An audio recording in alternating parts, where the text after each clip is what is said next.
Okay okay भाई, तो last topic is discovery of neutron. तो जैसे कि हमने क्लास के शुरू में आपसे ये बात कही थी कि आज का जो पूरा टॉपिक है, आज का जो पूरा सेशन है वो डिस्कवरी के ऊपर है। सही, इस चैप्टर के दो इंपॉर्टेंट हिस्से हैं, एक है डिस्कवरी और दूसरा है स्ट्रक्चर। सही, एक के अंदर हम एटम्स की, सही, एटम्स के अंदर जो सब एटॉमिक पार्टिकल्स हैं, सही, उसकी डिस्कवरीज पढ़ते हैं कि भाई इलेक्ट्रॉन प्रोटॉन न्यूट्रॉन डिस्कवर किस तरीके से हुआ। एक ये हिस्सा है जो कि आज की क्लास में हमने मुकम्मल किया, ठीक है। और फिर इसका जो दूसरा हिस्सा होगा, सही है, उसके अंदर हम इसके स्ट्रक्चर को डिस्कस करेंगे, जिसको हम एटॉमिक मॉडल भी कहते हैं। सही है, तो उसको हम डिस्कस करेंगे कि भाई अब अगर हमने इलेक्ट्रॉन प्रोटॉन और न्यूट्रॉन को डिस्कवर कर लिया तो भाई अब ये भी बताइए कि एटम के अंदर ये रहते कहाँ कहाँ हैं। सही है, तो वो स्ट्रक्चर क्या होगा, सही है, और तमाम चीज़ें वो फिर हम उसके इस चैप्टर के जो सेकंड हाफ है उसके अंदर हम इसको डिस्कस करेंगे, जो कि हमारे आने वाले लेक्चर्स के ऊपर डिपेंड करता है। ठीक है बेटा, तो अब आते हैं जल्दी से डिस्कवरी ऑफ न्यूट्रॉन पे। ठीक है, और जल्दी से देखते हैं कि भाई इसका इंट्रोडक्शन क्या है। तो इंट्रोडक्शन के अंदर सबसे पहले आप इन साहब से मिलिए। से इन साहब का नाम है जेम्स चैडविक। ओके, इनका क्या नाम है भाई? James Chadwick. ठीक है, तो जेम्स चैडविक, और ये जो एक्सपेरिमेंट है ये चैडविक एक्सपेरिमेंट के नाम से भी मशहूर है, तो भाई इस नाम से भी आप इसको ध्यान में रखिएगा। ठीक है, तो जेम्स चैडविक, इन्होंने जो है वो डिस्कवरी ऑफ न्यूट्रॉन करी। सही, यानी कि इन्होंने ये एक्सपेरिमेंट परफॉर्म किया और वो शवाहिद, वो एविडेंस हासिल किए जिसकी बेसिस पे ये कह सकें कि भाई एटम के अंदर एक और सब एटॉमिक पार्टिकल मौजूद है। सही, सैंडविच नहीं भाई, सैंडविच नहीं, सही, चैडविक। ठीक है, देखिए, तो एक ऐसा सब एटॉमिक पार्टिकल मौजूद है, सही, जो कि एक न्यूट्रल पार्टिकल होता है जिसके ऊपर कोई चार्ज नहीं होता। सही, जैसे कि हमने देखा कि इलेक्ट्रॉन के ऊपर क्या चार्ज होता है? इलेक्ट्रॉन के ऊपर चार्ज होता है, इलेक्ट्रॉन के ऊपर चार्ज होता है, बताइए, नेगेटिव। सही, और प्रोटॉन के ऊपर चार्ज होता है पॉजिटिव। ठीक है, इसी तरीके से इन्होंने जिस पार्टिकल को डिस्कवर किया, न्यूट्रॉन, सही, वो होता है हमारे पास न्यूट्रल। सही, यानी कि इसके ऊपर कोई भी चार्ज नहीं होता। ठीक है, तो जेम्स चैडविक ने ये एक्सपेरिमेंट जो है वो परफॉर्म किया था। अच्छा, अब ये एक्सपेरिमेंट परफॉर्म क्यों किया? कि भाई ये किसी ने आइडिया तो दिया होगा ना। सही, जैसे कि गोल्डस्टीन के दिमाग में एक आइडिया आया था, यार कुछ रेज ऐसी भी हो सकती हैं जो अपोजिट डायरेक्शन के अंदर मूव कर रही हो, that's why he used the perforated cathode. सही, और वो सक्सीड भी हुआ इस मामले में। ठीक है, तो ये जो आइडिया देने वाले थे ना, ये थे हमारे पास ये भाई साहब, जिनका नाम क्या है भाई? जिनका नाम है रदरफोर्ड। इनका नाम आपने सुना होगा, रदरफोर्ड। तो रदरफोर्ड ने क्या किया? रदरफोर्ड ने 1920 के अंदर, 1920 में ये कॉन्सेप्ट दिया। सही, इन्होंने कहा कि भाई एक ऐसा पार्टिकल लाजमी मौजूद है एटम के अंदर जो कि अभी तक दरियाफ्त नहीं हुआ है, और उसका मास जो है वो प्रोटॉन के मास के बराबर है। ठीक है, ये बात तय है कि भाई एक है तो। ठीक है, तो इसने क्या किया? एक आइडिया दे दिया। ठीक है, तो यहां पे हमारे पास क्या हुआ कि रदरफोर्ड ने 1920 के अंदर, रदरफोर्ड ने 1920 के अंदर ये आइडिया दिया कि देयर इज सम पार्टिकल, सही, विच इज क्या ना, which has same mass as proton. सही, जिसका जो मास है वो प्रोटॉन के मास के बराबर है। कोई तो है ऐसा। सही है, तो वो होता है ना, वो बोलते हैं भाई पता लगाओ। सही है दया, कोई तो है, मसला तो है कोई। ठीक है, तो 1920 के अंदर जो है वो रदरफोर्ड ने जो है ना ये ऑर्डर दिया, नहीं नहीं कोई तो है यार, पता लगाओ, कोई एक्सपेरिमेंट करो। सही है, तो यहाँ में क्या हुआ कि फिर जो साइंटिस्ट थे, सही है, वो इस खोज में लग गए। सही है, वो एक्सपेरिमेंट परफॉर्म करते करते करते करते, सही, कितना अरसा गुजर गया? सही है, अरसा गुजर गया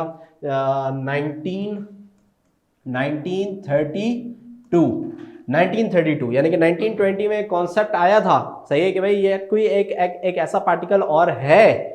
सही है, एक ऐसा पार्टिकल और है जो कि प्रोटॉन के मास के बराबर मास रखता है, और वो एटम के अंदर है लेकिन अभी तक दरियाफ्त नहीं हुआ। सही है, तो ढूंढो उसको भाई, पता लगाओ, कोई ऐसा एक्सपेरिमेंट लेके आओ जो उसके बारे में एविडेंस दे सके।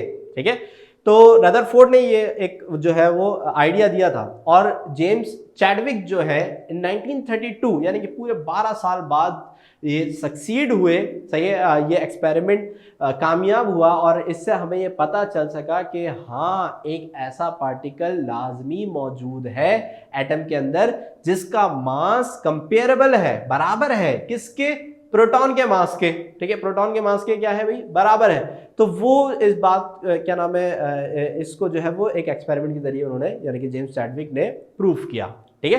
तो ये था हमारे पास इसका इंट्रोडक्शन, जिसमें दो साइंटिस्ट हैं, रदरफोर्ड और जेम्स चैडविक। रदरफोर्ड 1920 में कॉन्सेप्ट देने वाले, सही है, और जेम्स चैडविक एक्सपेरिमेंटल ये प्रूफ करने वाले कि हाँ एक ऐसा पार्टिकल लाजमी है, ठीक है। तो अब यहाँ पे इंट्रोडक्शन हुआ मुकम्मल, फिर आते हैं इसके अपैरेटस। अच्छा, अपैरेटस और एक्सपेरिमेंट इसका मैं साथ ही डिस्कस कर लूँगा ये। तो अब यहाँ पे हमारे पास क्या है कि भाई इसके अंदर जो हमने एक्सपेरिमेंट परफॉर्म किया, सही है, वो किस तरीके का एक्सपेरिमेंट था, इसको ज़रा आपने गौर से सुनना है। देखिए यहाँ पे सबसे पहली जो चीज़ हमने यूज़ करी है, सही है, तो मैं अपैरेटस भी साथ साथ समझाता जाऊँगा और एक्सपेरिमेंट भी, ठीक है। तो सबसे पहली जो चीज़ हमने यहाँ पे यूज़ करी है, सही, ये क्या है हमारे पास, ये है सोर्स ऑफ रेडियो एक्टिविटी, सही है, यानी कि हमने यहाँ पे एक सोर्स यूज़ करी है जहाँ से जो रेडियो एक्टिव रेज है वो क्या होती हैं भाई, इमिट आउट हो रही हैं, सही है। तो जिनमें से हमारे पास क्या निकल रहा है भाई, सही है, अल्फा पार्टिकल्स निकल रहे हैं, ठीक है। तो यहाँ पे हमारे पास जो अल्फा पार्टिकल्स हैं, अल्फा पार्टिकल्स, सही है, इनका जो मास है वो कंपेरेबल होता है किसके, हीलियम के मास के, ठीक है, हीलियम, ठीक है, He, ठीक है। तो यहाँ पे हमारे पास क्या हो रहा है कि भाई हमने यहाँ पे यूज करी है एक अदद source of radioactive rays, और रेडियो एक्टिव रेस के अंदर हमारे पास क्या हम ले रहे हैं, यहाँ पे अल्फा पार्टिकल्स को ले रहे हैं, और अल्फा पार्टिकल का जो मास होता है वो कंपेरेबल होता है किसके, हीलियम के मास के। अब इसका मतलब यह है कि भाई यहां से तो जो है ना अल्फा पार्टिकल्स की क्या हो रही है, यहां से अल्फा पार्टिकल्स की बारिश हो रही है, सही है, जिसको हम बोलते हैं बॉम्बार्डमेंट, सही है। तो इसने क्या किया कि भाई अल्फा पार्टिकल्स को बॉम्बार्ड कराया। अब बॉम्बार्ड इसने किस पे कराया, ठीक है, बॉम्बार्ड इसने कराया किस पे, बेरिलियम पे, ठीक है, किस पे भाई, बेरिलियम पे। तो आपको यहाँ पे जो प्लेट नजर आ रही है ये बेसिकली किसकी प्लेट है, ये बेरिलियम की प्लेट है, ठीक है। तो यहाँ पे अल्फा पार्टिकल्स को इसने बेरिलियम के ऊपर, सही है, अल्फा पार्टिकल्स को इसने बेरिलियम के ऊपर जो है वो क्या कराया भाई, बॉम्बार्ड कराया, सही, बेरिलियम के ऊपर इसने जो है वो क्या कराया भाई, हिट करवाया। अब जैसे ही इसने इसको जो है क्या नाम है, हीलियम को बेरिलियम पे हिट करवाया, तो यहां से कुछ रेज जो है वो क्या होने लगी, इमिट होने लगी, सही, यहां से कुछ रेज जो है वो क्या होने लगी, इमिट होने लगी, ठीक है। तो यहाँ पे हीलियम यानी कि अल्फा पार्टिकल्स को जब बेरिलियम की प्लेट पे हिट करवाया गया तो क्या हुआ बेटा, कुछ रेज जो है वो यहाँ पे इमिट आउट होने लगी, सही है, कुछ रेज यहाँ पे निकल रही थी। अब जेम्स चैडविक परेशान, जेम्स चैडविक ने बोला यार ये कौन सी रेज है, ठीक है। तो अब उसने बोला कि भाई कि जिस तरीके से जे थॉमसन ने पहले एक्सपेरिमेंट में और गोल्डस्टीन ने दूसरे एक्सपेरिमेंट में रेज की नेचर को मालूम किया था, सही है, मैग्नेटिक फील्ड के जरिए, मैं भी ये करता हूं, मैं भी इसके अराउंड जो है वो मैग्नेट के दो पोल्स रखता हूं, ये जिस तरफ मुड़ जाएंगी, सही, मैं यहाँ पे बता दूंगा कि भाई इनके ऊपर नेगेटिव चार्ज है या पॉजिटिव चार्ज है, सही है, ताकि ये पता चल जाएगा कि भाई ये वही रेज है, वही इलेक्ट्रॉन या प्रोटॉन्स है, ठीक है। तो यहाँ पे क्या हुआ कि उसने यहाँ पे जो है इधर मैग्नेट का पॉजिटिव पोल रखा और इधर जो है वो मैग्नेट का नेगेटिव पोल रखा, सही है। अब जब इसने पॉजिटिव और नेगेटिव दोनों पोल्स रखे तो इसने ये पाया कि भाई ये रे तो किसी की तरफ मूव ही नहीं कर रही, सही है, यानी कि ना तो ये पॉजिटिव की तरफ जा रही है और ना ही ये नेगेटिव की तरफ जा रही है। अगर पॉजिटिव की तरफ जाती तो नेगेटिव चार्ज होता, अगर नेगेटिव की तरफ जाती तो पॉजिटिव चार्ज होता। अब ये परेशान, इसने बोला यार ये क्या बात हुई, सही है, ये तो चीटिंग है। जब जे थॉमसन ने किया था उसकी तो मुड़ गई थी, सही है, और जब इसने किया था, गोल्डस्टीन ने परफॉर्म किया था तो उसकी भी डिफ्लेक्ट हो गई थी, सही है, लेकिन मेरी क्यों नहीं हो रही यार।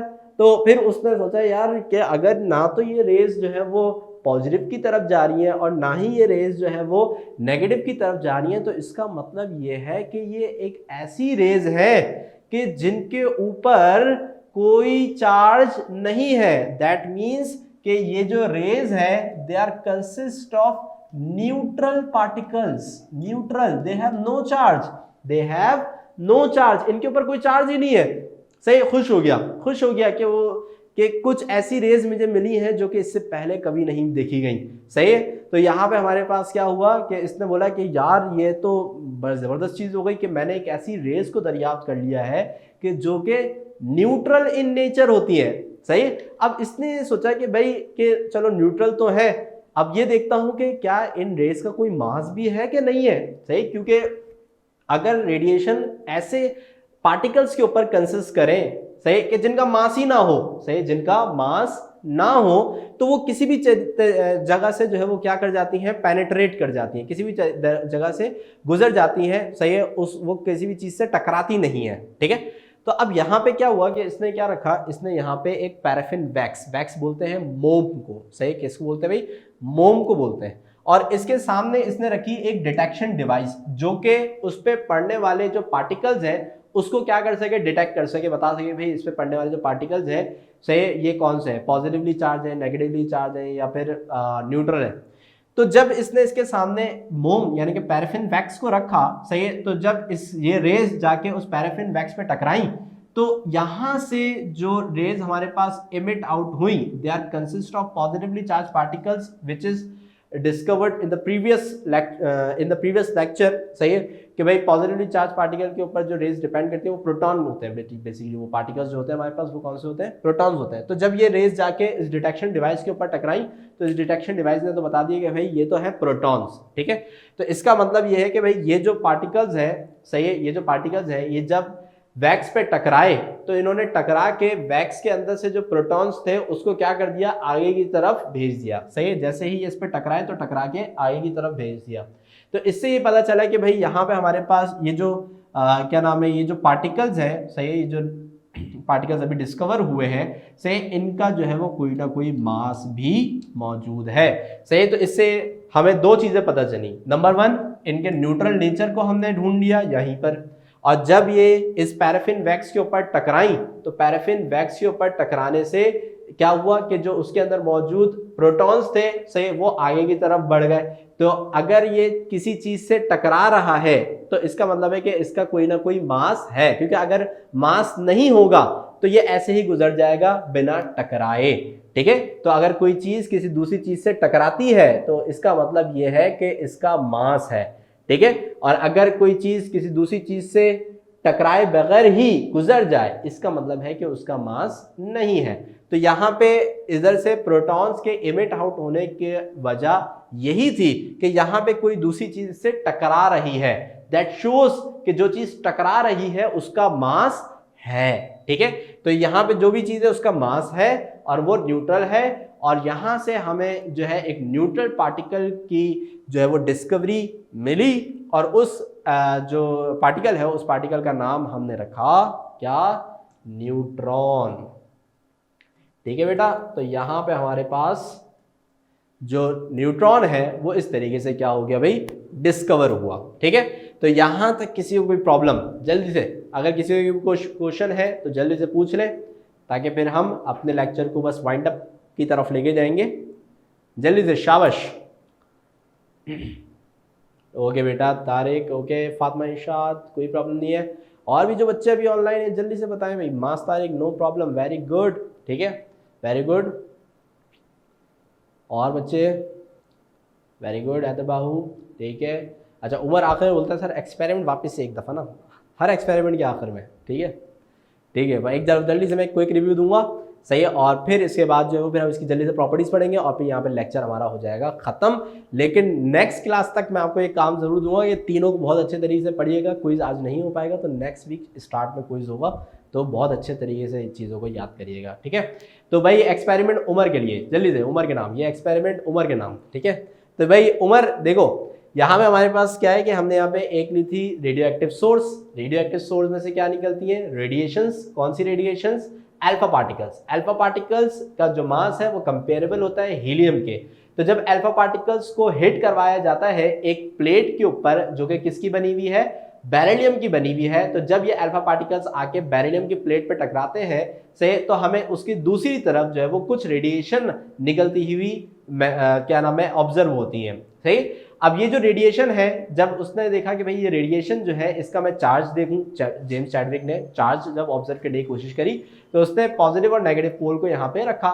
सही है, पॉजिटिव पोल और नेगेटिव पोल को यहाँ पे रखा ताकि जो रेज है या तो पॉजिटिव की तरफ चले जाए या नेगेटिव की तरफ चले जाए, ये कहीं नहीं गई। इसका मतलब ये जो रेज थी ये न्यूट्रल थी, यानी कि उसने एक ऐसा पार्टिकल दरियाफ्त कर लिया था जो कि न्यूट्रल चार्ज रखता है। अब उसने ये देखना चाहा कि क्या इसका कोई मास भी है कि नहीं है, तो उसने इसके सामने क्या रखा, एक वैक्स रखा यानी कि मोम, ठीक है, उसके सामने एक डिटेक्टर रखा। तो इसने क्या किया, जब ये रेस जाके उस वैक्स पे टकराई तो टकरा के उसने उस वैक्स के अंदर से प्रोटॉन को इमिट कर दिया। अब अगर प्रोटॉन इमिट हो रहे, इसका मतलब प्रोटॉन किसी चीज से टकरा रहे। सही, तो वो जो जिस चीज से टकरा रहे हैं, सही, वो क्या थे, वो वही रेस थी ना जो कि यहां से इमिट आउट हो रही थी।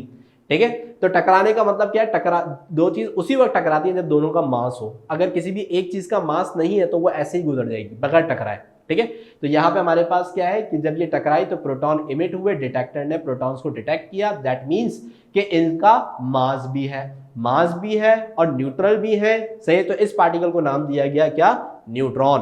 तो इस तरीके से हमारे पास तीनों सबएटॉमिक पार्टिकल्स जो है वो यहाँ पे हमारे पास जो डिस्कवर हो गए। तो किस बच्चों को कुछ भी प्रॉब्लम हो, सही है, तो वो बिला झिझक बहुत आराम से सही पूछ सकते हैं। ठीक है, और मैं मूव कर रहा हूँ सही इसके प्रॉपर्टीज पे, ताकि फिर लेक्चर को हम वाइंड अप करें। टाइम पूरा हो चुका है, सही, जल्दी से।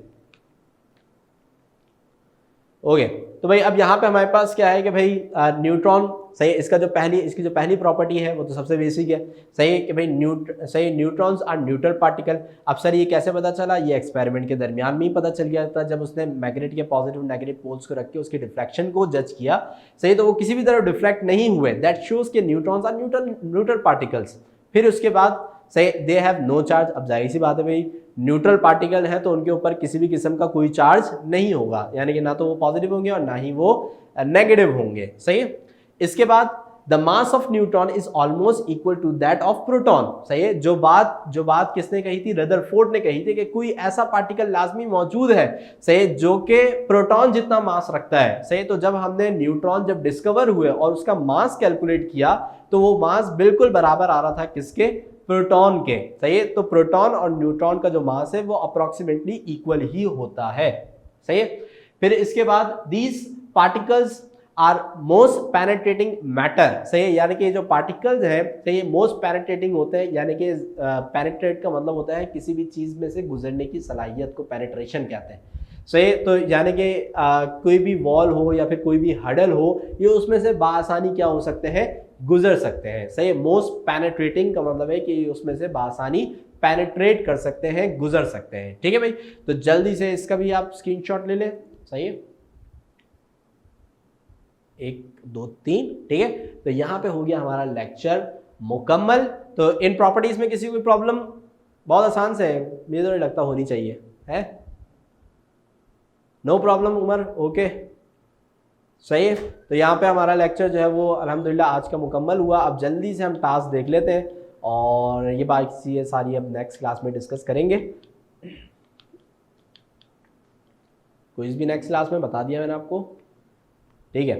ओह एक मिनट, सही है। तो अब यहाँ पे हमारे पास क्या है भाई कि डिस्चार्ज ट्यूब एक्सपेरिमेंट हो गया, इसके बाद एक मिनट, सही, इसके बाद जेम्स चैडविक एक्सपेरिमेंट हो गया, गोल्डस्टीन एक्सपेरिमेंट हो गया। ठीक है, अभी हमने concept of atomic number, atomic mass या फिर हम नेक्स्ट क्लास के अंदर मुकम्मल करेंगे। और एमसीक्यूज़ की प्रैक्टिस जो है वो लाजमी, हर हफ्ते में आपसे ये कहता हूँ कि एमसीक्यूज़ की प्रैक्टिस लाजमी किया करें, आपके कॉन्सेप्ट बहुत अच्छे होंगे इससे। ठीक है, तो इंशाल्लाह फिर आप नेक्स्ट क्लास में आपसे मुलाकात होगी नेक्स्ट वीक। ठीक है, तो आज का जो लेक्चर था वो सबको बहुत अच्छे तरीके से समझ में आ गया, कोई प्रॉब्लम तो नहीं है बेटा? ठीक है, तो इंशाल्लाह फिर जो है वो अब सही है, very interesting class. Thank you बेटा मुगीस, ओके, मास आपको समझ में आ गया, ओके उमर, ठीक है। तो बस अब इंशाल्लाह जो है वो नेक्स्ट वीक आपसे मुलाकात होगी। ओके भाई, अल्लाह हाफिज़।